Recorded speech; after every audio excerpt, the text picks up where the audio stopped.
I have no relationship with my half-sister since she was born from my mother's affair, but now she wants to move into my house, and everyone is against me. I never had any kind of bond with my half-sister. She came into this world because of my mother's betrayal, and now, out of nowhere, she wants to move into my house. Nobody around me agrees with how I am handling it, but I do not see why I should suddenly take her in. My half-sister and I share no real history. My father left my mother when I was 5 years old, and she was about to turn 5 herself. She was the result of my mother's infidelity, born exactly 9 months after me. My father stuck around for a while, even after my mother's affair, but that all changed when I, just a little kid, told him about the man who kept showing up whenever he was not home.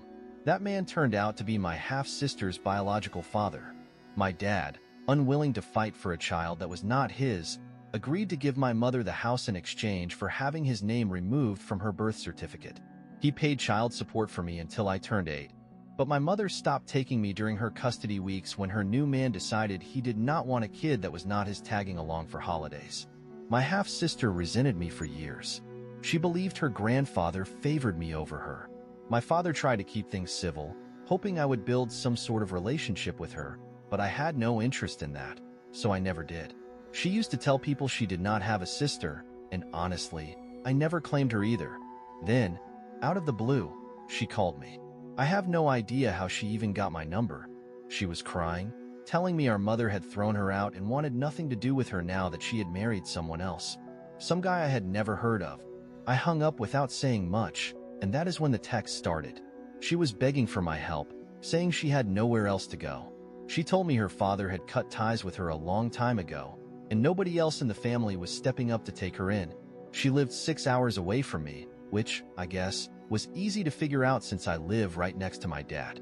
When she called again, I told her straight up, "We are not really sisters, and I am not coming to pick her up, nor am I offering her a place to stay." I hung up and blocked her number, but she kept calling from different ones. Soon, family members from my mother's side started bombarding me with messages, calling me a terrible person for turning her away, saying I should be more understanding since I was once the kid who got abandoned. I started to wonder, was I in the wrong? Should I have handled it differently? For days, my phone would not stop ringing. My maternal grandmother, the only person from that side I still spoke to, begged me to take my half-sister in. She even gave her my number without asking me first. I finally blocked my grandmother and everyone else, telling me to be more forgiving just because we both had a mother who walked away. But the two of us are not the same. I told my grandmother as much, but she refused to see it. My half-sister and I are less than a year apart in age. She is the living proof of my mother's affair, and my father stayed with my mom until I told him what she was doing behind his back. That was the moment everything fell apart. He divorced her, gave up the house in exchange for wiping his name off my half-sister's birth certificate, and left. When I was 8, my mother lost custody of me because she kept leaving me behind. Her new husband never wanted me around, so she just stopped taking me altogether. My dad tried to keep the peace, hoping I would have some sort of connection with my half-sister, but I could not stand being around her. She was a smaller version of her father, and she made it clear she did not think of me as family. After my mother left with her new man, I never saw her or my half-sister again. 17 years passed, and suddenly, today, there she was, sitting on my front porch, a suitcase by her side. I pulled into my driveway and just sat there in my car, staring. My grandmother must have driven her over and left the moment I arrived. She was crying, pleading, telling me she had nowhere to go. She said our mother wanted nothing to do with her now that she had a new husband. Her father had cut contact, and she had no other options. I still did not move. I just sat there, letting her talk. Then she started knocking on my car window. That is when I pulled out my phone and called my dad. I told him what was happening and asked what I should do. He told me to stay put and call the police. So I did. When the police arrived, my half-sister started spinning a story, saying I had agreed to let her stay but was now trying to back out and leave her homeless. I did not even argue. I just pulled out my phone and showed the officers the messages. Every single one where I had refused to let her move in. Every time I had told someone no before blocking them. She kept saying we were sisters, like that meant something. I looked at the police and told them, I have not seen this woman in 17 years. I do not know her. I did not even know what she looked like until today. We are not family, aside from sharing a biological mother. At that point, I called my grandmother, hoping she would come clean and take my half-sister back. The moment she picked up, she did not even let me talk. She just started shouting, "I love you, but you need to get over this. She is family, and she needs you. I told your father you would go straight to hell if he raised you to be this selfish. She is going through the same thing you went through." Then she hung up. I turned back to the officers and told them they could either book my half-sister for trespassing or take her to a shelter. I did not care, but she was not staying here. They took her away. Now I am sitting on my dad's couch, still trying to process everything. He does not want me to be alone tonight, just in case they try something else. I am still trying to wrap my head around it. 17 years of silence. Not a single word from her in all that time. And now, out of nowhere, I am supposed to take her in just because we happen to share a mother? I do not think so. I am beyond furious right now. None of this makes sense. 17 years. 17 years of complete silence. The only time I ever hear from my grandmother is during the holidays, and even then, it is just a message, never a call. I do not even know most of the aunts, uncles, and cousins who suddenly think they have the right to tell me what to do. Now, because my mother decided I was not worth keeping around, they expect me to step up and take in the sister I never had? I am 25 years old. For most of my life, the only family I have had is my father and his side. My mother's family never did anything for me. Not one of them knows my birthday. My own grandmother gets the date wrong every year. No phone calls, no effort, nothing. And yet, when my half-sister needs a place to stay, suddenly, I am supposed to take responsibility? If she is so desperate for help, why is no one else offering? I do not know her. I do not know any of them. I am not going to let a complete stranger move into my house. 6 hours was too far when I was sick, too far for a visit. But it is not too far for them to drive her here and dump her at my doorstep? Hawkeye in Washington, District of Columbia. This is insane. Why is no one from your mother's family stepping up? And how old is your half-sister?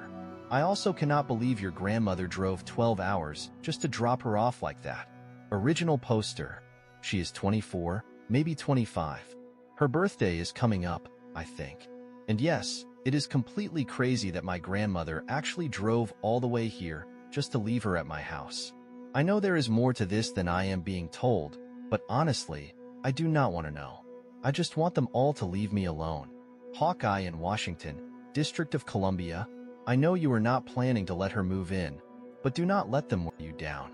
If she gets inside, she might never leave. She will not pay rent, she will not contribute, and you will have to go through the legal eviction process just to get rid of her. Spare yourself the stress. Original poster. That is exactly what I am worried about. I do not want anyone staying with me, period. Legally, all it takes is 7 days for a guest to gain tenant rights here. I had a friend who let someone crash at her place for a week, and it turned into 6 months of legal battles and property damage. I am not about to go through that. Update 2. They dropped her off again. I checked my security footage late last night and early this morning. My half-sister and my mother's mother were snooping around my house, lifting doormats, searching under rocks, looking inside potted plants, checking the mailbox. They were trying to find a spare key. I do not keep one on my property. The only extra copies are with my dad, grandmother, and grandfather. While this was happening, my uncle was working on my security system. Now, we have cameras that send alerts to our phones whenever motion is detected. We also installed Ring doorbells on both the front and back entrances. Everything is set up to be more secure and less obvious. While he was handling that, I went to the police department with my grandfather. My half-sister had been arrested for trespassing, but they did not hold her for long. My mother's mother picked her up, and of course, they continued to lie, insisting that I had invited her to stay. I do not know how this is going to play out legally, but I am making sure to protect myself, my property, and my father's home. My half-sister does not have a criminal record. This was her first offense. I do not know how to feel about that. I know it sounds awful, but I was hoping she had been arrested before, because from what people have told me, it would have made getting a permanent restraining order easier. My mother's mother, however, does have a record. harassment, trespassing, domestic violence. I made sure to bring this up with the police. Either way, I was able to get a temporary restraining order today. I handed over my security footage, printed out all the messages I had received, and put them on a USB drive. After I gave my statement, the police contacted a judge, and the order was granted. I also spoke to them about self-defense, getting a firearm, upgrading my security system, and how to handle threats. I was so anxious that I just kept talking. It finally hit me. These people know where I live. They are willing to drive 6 hours just to force their way into my life. The messages and calls have not stopped. I unblocked them but kept them muted. Now I have recorded proof of both direct and indirect threats. My mother's mother is insisting that, because I have a steady job, a house to myself, and no kids, it is my responsibility to take my half-sister in. She actually said she would come down here and beat me herself if my father had not already done it. My half-sister, on the other hand, left one voice message saying she was coming over later today. She told me she was staying with me because that is what family does. When I ignored her, she started texting again, saying I needed to be more understanding, that she was in a rough place, and that she would be moving in for at least a week until she got back on her feet. 7 days. That is all it takes for her to gain tenancy. Additional clarification. For those asking about our age difference, I was born on February 1st. She was born on November 29th. When I say exactly 9 months apart, I am just giving a general estimate. I am not counting the weeks and days. I just think it is important for people to understand that we are the same age and that we never had a sibling relationship. I do not know if she was born prematurely. I never asked. Update 3. The concerned cousin's message. While sorting through all the messages I had ignored, I found one from a cousin of my half-sister.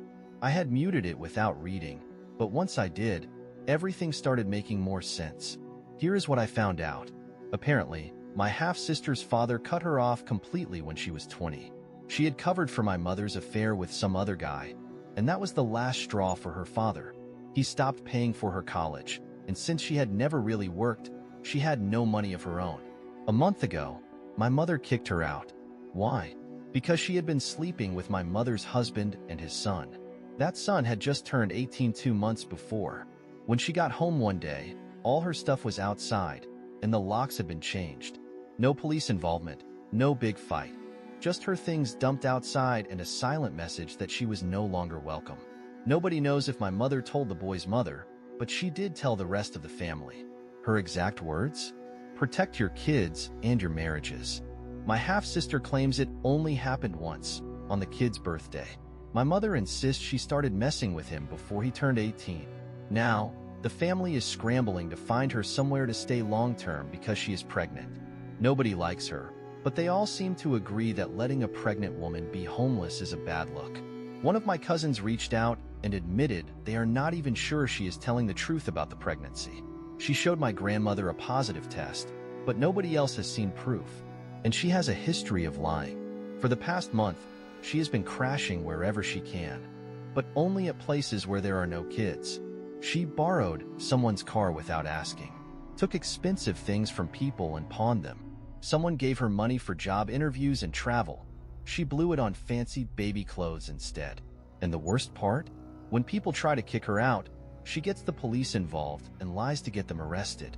I also found out that this whole idea of dumping her at my house was the work of my uncle, one of my grandmother's 3 sons. My grandmother has been complaining that I am young, child-free, have a good-paying job, and own my home outright. So this uncle, in all his wisdom, decided I had no real responsibilities, plenty of extra money, and a house with room to spare. Since nobody else wanted to deal with her, I was the best option. A cousin who actually told me all this also gave me some solid advice. Do not give her anything. Not a ride. Not a couch for one night. Not even a foot in the door. Someone in the family had tried to help before. She caused a scene. Almost got them arrested. Now, I was the next target. Comments. 7 T-Chop. Huge shout out to that cousin for filling in these ridiculous missing details. Unreal. Indie Jewel Jacks. OP. You need to stay in touch with this cousin. I guarantee they are not done trying to mess with you yet. Ghoulish Honey. I knew she was pregnant the second you mentioned them, trying to meet the minimum stay for tenant rights. They wanted her in that house long enough, so you could not legally kick her out. Then, when she has the baby, they can say, "How can you throw out a newborn?" You need to be extremely careful. I do not think this is over. Stagehand read, I would not leave your house unattended for the holidays. Do not travel for Thanksgiving or Christmas. If she is this desperate, she will wait until you are gone and try to get inside. She might even fake a package delivery or show up pretending to be a guest. Be safe. We are all rooting for you. Original poster. Yeah, I have been reading stories about stuff like this happening, and I am not taking any chances. My real grandmother actually suggested I host the holidays here this year so that we are all home and ready in case they try anything. Seems like the smartest choice. Thank you all for the advice. Update 4. I am safe, for now. Not much has changed in the last day, but I wanted to update everyone. For now, all the texts and calls have stopped. The entire neighborhood is keeping an eye out. The family rotation is still in effect. One of my friends stayed the night, and another will be here tonight. I spent the day with my aunt, the one who carries a keychain with built-in brass knuckles, and my real grandmother. Nobody tried to show up at my house last night. What I have been doing to protect myself. 1. Making a backup file. My aunt suggested I write transcripts of every voicemail they left. I am printing everything out and backing it all up on a USB drive. Doing that today. 2. Keeping a record. Writing down everything in a notebook, even if nothing happens. Logging when I leave and come home. Recording who is with me at all times. 3. Home security upgrades. First thing I did when I bought my house was reinforce my doors. Replaced all the windows when I moved in, impact-resistant glass. Would take serious effort to break in. My uncle, the good one, has always been big on home safety, so he made sure I did it all right. He always tells me, "You are still a woman living alone. You can never be too careful." How I feel right now, I will be honest. Having so much support from strangers has been incredible. If anyone else is going through something like this, listen to the advice people give you. It has helped me, and I am beyond grateful. Holiday plans have changed. Canceled my travel plans and got my money back. Always buy travel insurance. Too many horror stories of people leaving their homes unattended and getting burned for it. My neighbors offered to keep an eye on the house, but I feel safer staying put. So now, I am hosting Thanksgiving. Possibly Christmas, too. My real grandmother is way too excited about this. Might even do some shopping for decorations later today. Thank you all again.